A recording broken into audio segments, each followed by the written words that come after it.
நாங்கள் இலங்கையின் பண்டைய அரசர்கள் இலங்கையினுடைய பண்டைய அரசர்கள் என்ற விடயம் பிள்ளைகள் பார்க்க போறோம். பிள்ளைகள் எங்கள் எல்லாருக்குமே தெரியும், நாங்கள் 6ஆம் ஆண்டின் 3ஆம் தவணையில இணைந்திருக்கிறோம். இலங்கையின் பண்டைய அரசர்.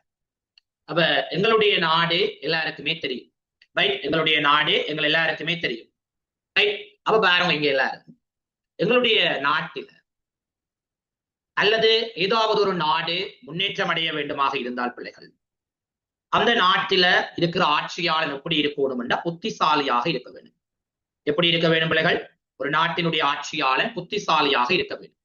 எப்படி இருக்க வேண்டுமா? புத்திசாலியாக இருக்க வேண்டும். அதை விடடா நீதி தவறாதவனாக இருக்க வேண்டும். எப்படி இருக்க வேண்டும்? நீதி தவறாதவனாக இருக்க வேண்டும். அப்ப ஒரு நாட்டினுடைய ஆட்சியாளன் எப்படி இருக்கணுமா? புத்திசாலியாக இருக்க வேண்டும், நீதி தவறாதவனாக இருக்க வேண்டும். அப்ப எங்களுடைய நாட்டுக்கு பல்வேறு விதமான மறுபெயர்கள் இருக்குது, ரைட்? எங்களுடைய நாட்டுக்கு பல்வேறு விதமான மறுபெயர்கள் இருக்கு. கொண்டு பாருங்க பிள்ளைகள், ஈழம், சிங்களத்தீவு, சிகளதீப, சீலான், கப்ரபேன், செரண்டிப். ரைட்? என்ன பெயர் பிள்ளைகள்? செரண்டிப். அப்ப இலங்கைக்கு வழங்கப்பட்ட மறுபெயர்கள் என்னென்ன பிள்ளைகள்? ஒன்று ஈழம், சிங்களதீவு, சிகளதீப, சைலான், கப்ரபேன், செரண்டிப். இது எதுக்கு வழங்கப்பட்ட மறுபெயர்? இலங்கைக்கு வழங்கப்படுகின்ற மறுபெயர்கள். எங்க பிள்ளைகள் வழங்கப்படுகின்ற மறுபெயர்கள்? இலங்கைக்கு வழங்கப்படுகின்ற மறுபெயர். அப்ப இந்த இலங்கை என்ற நாட்டுல பிள்ளைகள் உங்கள் எல்லாருக்குமே தெரியும், பல ஆட்சியாளர்கள் முன்னைய காலங்கள்ல இலங்கையில ஆட்சி புரிந்தவர். சரிதான பிள்ளைகள்? முன்னைய ஆட்சியாளர்கள் எங்கட நாட்டில ஆரம்பத்துல ஆட்சி புரிந்தவர். அப்படி ஆட்சி புரிந்த பண்டைய அரசர்கள் யார் என்று பார்த்தீங்கன்னா, ஒன்று பிள்ளைகள் பண்டுகாபயன். யார்? பண்டுகாபயன். இரண்டாவது தேவநம்பியதீசன். நீங்கள் 5ஆம் ஆண்டு படிக்கிற போது இந்த விடயங்கள் எல்லாவற்றையும் கேள்விப்பட்டிருப்பீங்க. ஒன்று பண்டுகாபயன், இன்னொன்று தேவநம்பியதீசன். இரண்டாவது பேருங்க பிள்ளைகள் துட்டகைமுனு. மூன்றாவது துட்டகைமுனு. நாலாவது பலகம்பா. 5வது மகாசேனன். யார் பிள்ளைகள்? மகாசேனன். அடுத்த பேருங்க தாதுசேனன், வசபன், எல்லாளன். இப்படி இலங்கையில பல மன்னர்கள் ஆட்சி புரிந்தார்கள். யார் பிள்ளைகள் ஆட்சி புரிந்தது? ஒன்று பண்டுகாபயன், தேவநம்பியதீசன், துட்டகைமுனு, வலகம்பா, மகாசேனன், தாதுசேனன், வசபன், எல்லாளன் என்று சொல்லப்படுகின்ற பல மன்னர்கள் இந்த நாட்டுல ஆட்சி புரியின பிள்ளை. அப்ப இவர்களுடைய காலத்துல இருந்து இதற்கு முன்னைய காலங்களில் இலங்கைக்கான தனித்துவமான வரலாறுகள் இருக்கு பிள்ளை. உங்களுக்கு தெரியும், இலங்கைக்கு கிட்டத்தட்ட 2000 ஆண்டு கால வரலாறுகளை கொண்ட நாடு இலங்கை. எத்தனை ஆண்டு கால வரலாறுகளை கொண்ட நாடு? 2000 ஆண்டு கால வரலாறுகளை கொண்ட நாடு இலங்கை. ரைட்? இப்ப சொல்லுங்க பாப்போம். நான் கேட்கிறாள் ஐஸ்பிகர், ஒரு நாடு முன்னேற்றம் அடைய வேண்டுமாயின் அந்த நாட்டினுடைய ஆட்சியாளர் எப்படி இருக்கும்? புத்திசாலியாக இருக்க வேண்டும், தவறாதவராகவும் இருக்க வேண்டும். என்ன தவறாதவராக இருக்கணும்? நீதி தவறாதவராக. நீதி தவறாதவராக இருக்க வேண்டும். Very good. அடுத்தது தபிஷனா. எங்கட நாட்டிற்கு வழங்கப்படுகின்ற மறுபெயர்?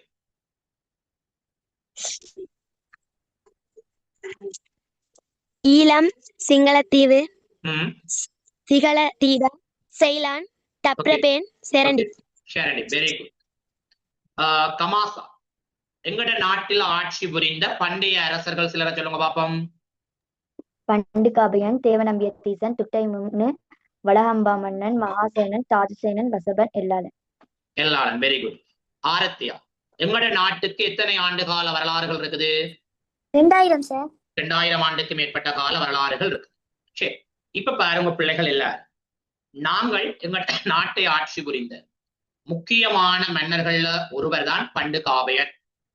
எங்கட நாட்டினை ஆட்சி புரிந்த மன்னர்கள்ல முக்கியமான ஒருவர் தான் யார் பிள்ளைகள் பார்க்க போறோம்? பண்டுகாபயன் பற்றி பார்க்க போறோம். யார் தொடர்பாக? பண்டுகாபயன் தொடர்பாக. இந்த பண்டுகாபயன் உண்மையாகவே ஒரு சுவாரஸ்யமான ஒரு பாடம். இவனுக்கு அப்பா இருக்குது, அம்மா இருக்குது. இவருடைய தந்தை யார் என்று பார்த்தீங்கன்னா தீககாமினி. பண்டுகாபயனுடைய தந்தை யார் பிள்ளைகள்? தீககாமினி. தாயார் உன்மாத சித்திரா. யார் பிள்ளைகள்? உன்மாத சித்ரா. ரைட்? உன்மாதர், சித்ரா, இவர்கள் இருவருக்கும் மகனாக அவதரித்தவன் தான் இந்த பண்டுகாவையன். யார் பிள்ளைகள்? இந்த பண்டுகாவையன் என்று சொல்லப்படுகின்ற அரசன். இந்த அரசன் பிள்ளைகள் கிமு 377 இருந்து 307 வரையான 70 ஆண்டு காலம் ஆட்சி புரிந்தவன். எத்தனை ஆண்டு காலம் ஆட்சி புரிந்தவன்? 70 ஆண்டு காலம் ஆட்சி புரிந்தவன். இவனுடைய குரு, அதாவது கல்வியை போதித்த குரு யார்? பண்டுலன். பண்டுகாவையனுக்கு கல்வியை போதித்த குரு ஆர் என்றால் பண்டுலன். எப்படியான கல்வியை போதித்தவன்? வில்வித்தை, போர்க்கலை இப்படியானவற்றை கற்பித்த ஒருவன் தான் பண்டுலன் என்று சொல்லப்படுகின்ற ஒருவன். இந்த பண்டுகாவையனுக்கு மனைவி, அதாவது பட்டத்து ராணி, இவாக்கு என்ன பெயர்? பாலி. என்ன பாலி? சுவர்ணபாலி. என்ன பாலி? சுவர்ணபாலி. ஏன் இவாக்கு சுவர்ண என்ற பெயர் வந்தது என்று பார்த்தீங்கன்னா, இந்த பண்டுகாவையன் பிள்ளைகள் தன்னுடைய தோழர்களோட போய்கொண்டிருக்கிறார் படைகளை திரட்டுவதற்கு. அப்ப பாலி என்ன செய்யறான்டா, தன்னுடைய தந்தை கிடிகண்ட சிவன், பாலியனுடைய தந்தைக்கு என்ன பேர்? கிடிகண்ட சிவன். இவர் பண்டுகாவையனுடைய ஒரு மாமா. ரைட்? பண்டுகாவையனுடைய ஒரு மாமா. அப்ப இந்த கிடிகண்ட சிவனிட்ட மகள் பாலி தந்தைக்கு உணவு கொண்டு வாரா. அப்ப இடையில வரைக்குள்ள பண்டுகாவையன் மறைக்கிறார். மறைத்து உரையாடிட்டு தங்களுக்கு பசிக்குது, உணவு போட சொல்லி கேட்பார். அவாக்கும் பெரிய மனஸ், பாவம் தானே அந்த பண்டுகாவையன். அப்ப அவருக்கு நாங்கள் உணவு கொடுப்போம் என்றிட்டு போய் ஆலம் மரத்துல இருக்கிற இலையை உடைக்கிறார். அந்த ஆலம் இலை தங்கமாக மாறும். என்னவாக மாறுது? தங்கமாக மாறும். இதனை அடிப்படையாக கொண்டுதான் இந்த பாலி சுவர்ணபாலி என்ற பெயரை பெற்றுக்கொள்வார். இந்த பண்டுலன் என்ற பிராமணன் சொல்லியிருந்தானா, பண்டுகாவையனுக்கு நீர் விவாகம் புரிய வேண்டுமாக இருந்தால் ஒரு பொருளை ஒரு பெண் தொடுகின்ற போது அந்த பொருள் தங்கமாக மாறினால் நீ அந்த பெண்ணையே கல்யாணம் கட்டிக்கொள்ளும். நாங்கள் போய் ஒரு பொருளை தங்கமா மாறிடுமோ? அப்படி மாறினா யோசிச்சு பாருங்க, நாங்கள் கோடீஸ்வரர் ஆகிடலாம். ஏன்னா அப்படி நடக்காது. என்ன அர்த்தையா? இப்ப வேற. அப்ப இதனாலதான் சுவர்ணபாலி என்ற பெயரை பெற்று பண்டுகாவையன் சுவர்ணபாலியை விவாகம் செய்து கொள்ளும். இப்படி செய்து கொண்ட பண்டுகாவையன் அனுராதபுரம் என்ற நகரை உருவாக்க போறேன். எப்படி இந்த அனுராதபுரம் என்ற நகரை உருவாக்கி இருக்கிற என்று பாரு. இந்த அனுராதபுரம் என்றது பிள்ளைகள் உங்களுக்கு தெரியும், விஜயனோட இலங்கைக்கு, நீங்க 4ஆம் பாடத்துல படிச்சிருப்பீங்க, விஜயன் இலங்கைக்கு வந்தான். இந்த விஜயனோட ஒரு அமைச்சன் வந்தவன், அவனுடைய பெயரான் அனுராத என்ற பெயர். என்ன பெயர்? அனுராத. அவனால உருவாக்கப்பட்ட அந்த அனுராத என்ற கிராமத்தை அடையாளப்படுத்தி அதற்கான எல்லைகளை இருப்பார். ரைட்? இப்ப அனுராத கமை என்ற இடத்தை பாருங்க, ஒரு வரையறை காட்டியிருக்க உங்களுக்கு படத்தினூடாக. அந்த எல்லைகளை எல்லைகளை இட்டுட்டு என்ன செய்ய போறான்? அதுக்கு பாதுகாப்பு வழங்கும். அப்ப பாதுகாப்பு வழங்கணும் என்று சொன்னால் அந்த நகரை சுற்றி அகழிகள் அமைக்க போறான். எது அமைக்க போறான்? அகழிகள். அகழிகள் அமைத்துட்டு அதோட என்ன செய்ய போறான் என்று சொன்னா, 4 திசைகளை, இப்ப 4 பக்கமும் நுழைவாயில். என்ன வாயில்? நுழைவாயில உருவாக்க போறான். யார் உருவாக்க போறது நுழைவாயில? பண்டுகாவையன் உருவாக்க போறான் நுழைவாயில. அதை விட பாதுகாப்பு மதில் சுவர்களை உருவாக்க போறான். நகரை சுற்றி பாதுகாப்பான மதில்கள், பாதைகள், அகழிகள் என்பவற்றை உருவாக்குறான். அந்த நகரை அலங்கரிப்பதற்காக பூங்காக்களை உருவாக்குறான், தடாகங்களை உருவாக்குறான். இப்படித்தான் ஒரு திட்டமிட்ட ஒரு கிராமத்தை நகரமாக பண்டுகாவையன் மாற்றி அமைக்கிறான். எப்படி? ஒரு கிராமமாக இருந்த அனுராதகம் என்ற இடத்தை நகரமாக மாற்றான். முதல் எல்லைகளை அடையாளம்தான், பாதுகாப்பான அகழிகள் மதில்களை உருவாக்கி கொள்றான், 4 பக்கங்களையும் நுழைவாயில்களை உருவாக்குறான். அதை விட பாதைகளை இணைக்கிற வண்ணம் அமைத்திருக்கிறான். நகருக்குள்ளே நகரை அழகுபடுத்துறதுக்கு பூங்காக்கள், தடாகம் என்பனவும் இவனால உருவாக்கப்படும். அப்படி உருவாக்கி கொண்ட பண்டுகாவையன் நகரை கொஞ்சம் சுத்தமாக வச்சிருக்கணும் என்று விரும்புகிறான். அப்ப நகரை சுத்தம் செய்வதற்கு கிட்டத்தட்ட எத்தனை பேரை நியமிக்கிறான் என்றால் 500 பேரை நியமிக்கிறான். நகரை சுத்தம் செய்வதற்கு எத்தனை பேரை வச்சிருக்கிறான்? ஆரத்தையா 500 பேரை வச்சிருக்கிறான். அப்ப பாருங்க மரியம், இங்க இருக்கிற மலசல கூடங்களை சுத்தம் செய்வதற்கு 200 பேரை வச்சு 22 பேர். எத்தனை பேரை? 22 பேரை பயன்படும். ஷாரோ இங்க 150 பேர், ஒவ்வொரு தொழிலுக்கும் 150 பேர். இறந்த உடலை அகற்றைக்கு 150 பேர், மயானத்தை சுத்தம் செய்வதற்கும் 150 பேர், மயானத்தை காவல் செய்வதற்கோ நகரத்தை காவல் செய்வதற்கும் 150 பேர், இப்படி நியமித்து வைத்திருக்கோம். பண்டு காவியர் எதை சுத்தம் செய்வதற்கு? நகரை சுத்தம் செய்வதற்காக இவ்வாறான செயற்பாடுகளை யார் மேற்கொண்டது? பண்டு காவியர். எக்ஸாம்பிள் வருங்கள், நகரை சுத்தம் செய்வதற்கு பண்டு காவியன் எத்தனை பேரை நியமித்திருந்தார்? யாராவது? 500 பேர். Very good. மலசல கூடங்களை சுத்தம் செய்வதற்கு 22 ரைட். இறந்த உடலை அகற்றுவதற்கு, 150 மயானத்தை சுத்தம் செய்வதற்கு, 150 காவல் செய்வதற்கு 150 வெரி குட். Very good. அப்ப இவ்வாறான பண்டு காவியன் பிள்ளைகள் தன்னுடைய ஆட்சி காலத்துல பாத்தீங்கன்னா வழிபாட்டுக்காக சில சேவைகள் ஆற்றியிருக்கு. ரைட். என்னத்துக்காக? வழிபாடுகளுக்காக சில சேவைகள் ஆற்றியிருக்கு. மக்களுடைய வழிபாட்டுக்காக பாருங்க பிள்ளைகள், வளவாமுனி தேவாலயம், விசமுனி தேவாலயம் போன்றவற்றை உருவாக்கினார். இந்த கொல்லர்கள் இருக்கிறமல்லோ, இவியல் வழிபடுவதற்கென்று சொல்லி கம்மாரதேவ என்ற ஒரு ஆலயத்தையும் நிறுவியிருக்கிறார். பிள்ளைகள் இதெல்லாம் நகருக்கு உள்ளேயும் இருக்கு, நகருக்கு வெளியேயும் இருக்கு. இதை விட மக்களுடைய நலன் கருதி வைத்தியசாலைகளை உருவாக்கினார். இந்த வைத்தியசாலை என்ற பெயர் பிள்ளைகள் சொத்தி சாலா. என்ன சாலா? சொத்தி சாலா. ரைட். பாவம் நகரில் இருக்கிற மக்கள் நோய் நொடிகளுக்கு உள்ளாகிவிடும், அதுல இருந்து மக்களை பாதுகாக்க வேண்டும் என்பதற்காண்டி அவர் என்ன செய்தார்? வைத்தியசாலைகளை தாவித்தார். பிள்ளைகள் அடுத்தது பாருங்க, குளங்கள் அமைத்திருக்கிறார். என்ன குளம்? அபயவாவி, ஜெயவாவி, காமினி வாவி.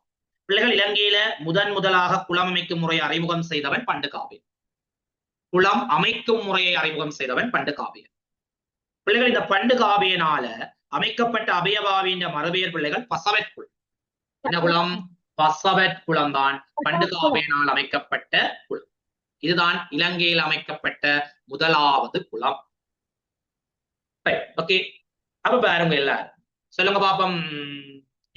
ஜோசிகா, பண்டு காவியனால் அமைக்கப்பட்ட குளம் எது?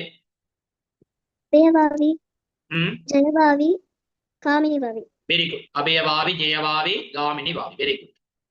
இப்ப பாருங்க பிள்ளைகள், பண்டு காவிய மன்னன் மேற்கொண்ட பணிகளை பாருங்க. என்னென்ன பணிகளை பண்டு காவியன் எங்களுக்காக மேற்கொண்டிருக்கு பாருங்க. அனுராதபுரத்தை தலைநகராக கொண்டு 70 ஆண்டுகள் ஆட்சி புரிந்தார். எத்தனை ஆண்டுகள் ஆட்சி புரிந்தவராம் பிள்ளைகள்? 70 ஆண்டுகள் ஆட்சி புரிந்தார். பாருங்க, நகரை சுத்தம் செய்வதற்கு பணியாளர்களை நியமித்தாராம். யாரை நியமித்தவராம்? நகரை சுத்தம் செய்வதற்கு பணியாளர்கள். அதான் நாங்கள் பார்த்த, நாங்கள் நகரை பாதுகாப்பதற்கு 500 பேர், மலசல கூடங்களை சுத்தம் செய்வதற்கு 22 பேர், இறந்த உடல் மயானம் சுத்தம் செய்தல், காவல் செய்வதற்கண்டு ஒவ்வொரு தேவைக்கும் 150 பேராக நியமித்திருந்தார். இதை விட நகரில் வாழ்வோரின் நலன் கருதி வைத்தியசாலைகளை அமைத்தார். என்ன வைத்தியசாலை? சொத்தி சாலா. ரைட், சொத்தி சாலா. பிள்ளைகள் இது ஒரு பிராமண கட்டிடமாகவும் இருந்த பிள்ளைகள், வழிபாட்டு தலமாகவும் இருந்தது சொத்தி சாலா.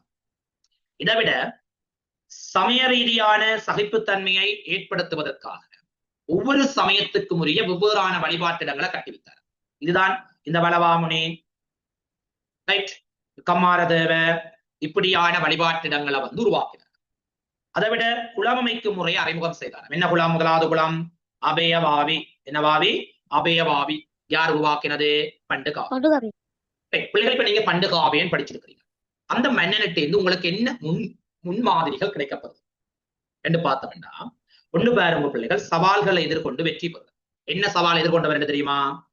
ஒன்று, 7 வயதுல குளத்துல நீராடுகின்ற போது மாமன்மார்கள் இவரை கொல்ல வருகிறார். அதை அவர் வெற்றி பெறுவார்.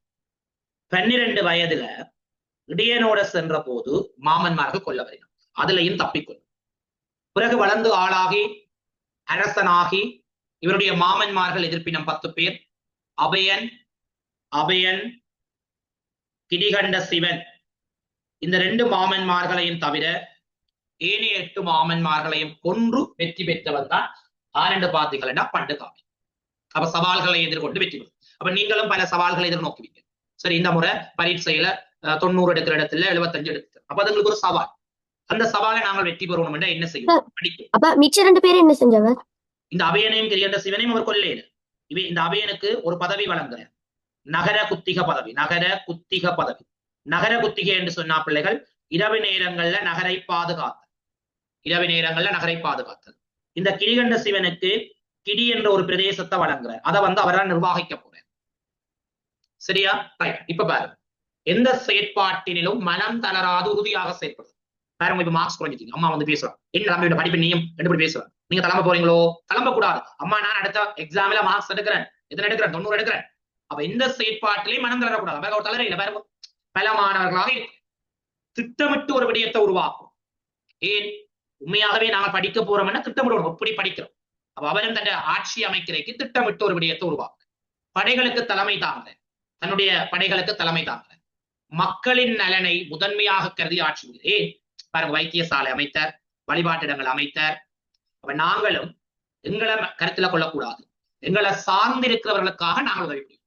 பண்டுகாவிய மன்னனிட்ட இருந்து சவால்களை எதிர்கொண்டு வெற்றி பெறுதல், எச்சேற்பாட்டிலும் மனம் தளராத உறுதியாக செயற்படுதல், திட்டமிட்டு ஒரு விடயத்தை உருவாக்குதல், படைகளுக்கு தலைமை தாங்குதல், மக்களின் நலன் கருதி முதன்மையான கருதி ஆட்சி செய்தல். இப்படியான முன்மாதிரிகளை நாங்கள் பெற்றுக்கொள்ள வேண்டும். யார்கிட்ட இருந்து? பண்டுகாவிய மன்னனிட்ட இருந்து பெற்றுக்கொள்ள வேண்டும். அப்ப சொல்லிவிடுங்க பாப்பம். அஸ்விகன்.